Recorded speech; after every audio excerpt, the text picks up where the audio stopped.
ကျွန်တော်ကတော့ဒီနေ့ပဇွန်စီပြန်ဟင်းလေးချက်စားမှာဖြစ်ပါတယ်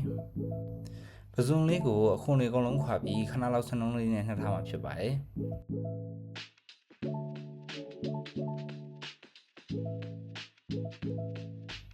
စီပူလာပြီဆိုရင်ကြက်သွန်ဖြူလေးထည့်ပြီးဆနွန်ရောင်နေမုံတို့နဲ့စီတက်လိုက်ပါတယ်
စီတက်နာလေးမှုလာပြီဆိုရင်ပဇွန်လေးထည့်လိုက်ပါမယ်ကျွန်တော်ကတော့ပဇွန်လက်ချောင်းလေးတွေပါတစ်ခါလေးရောထည့်လိုက်ပါတယ်ပဇွန်လက်ချောင်းလေးတွေကအကျက်မြန်တဲ့အတွက်နောက်မှထည့်လိုက်ရပါတယ်ခင်ဗျာ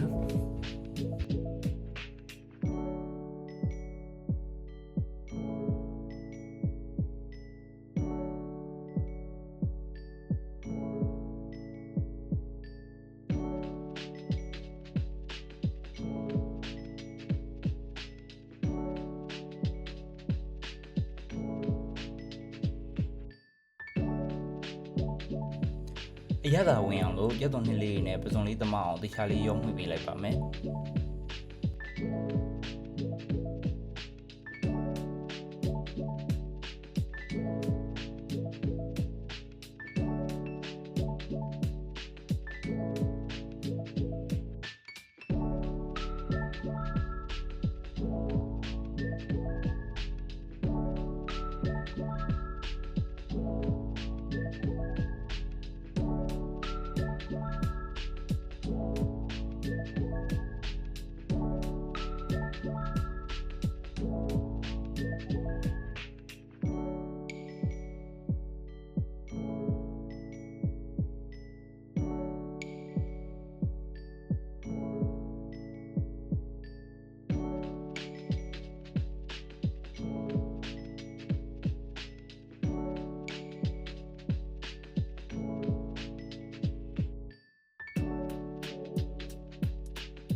တခြားလေးရောမှုပြီးပြီဆိုရင်ရေလေးထည့်လိုက်ပါမယ်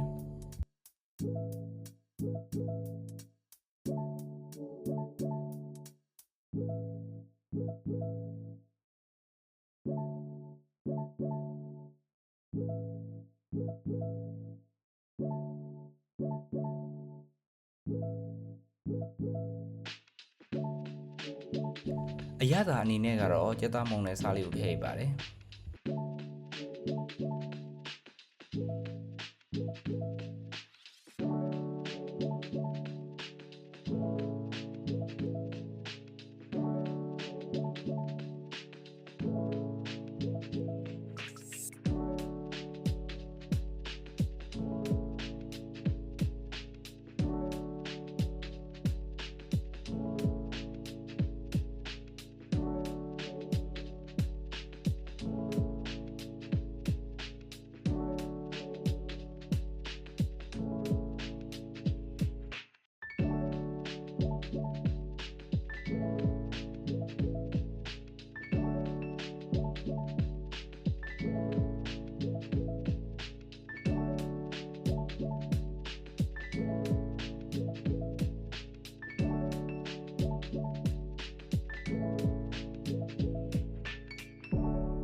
ကဲရေးလေးလက်ခန်းလာပြီဆိုရင်တော့အရင်ရတာရှိတဲ့ပစုံထုတ်ကိုဟင်းရရှိပြီဖြစ်ပါတယ်ခင်ဗျာ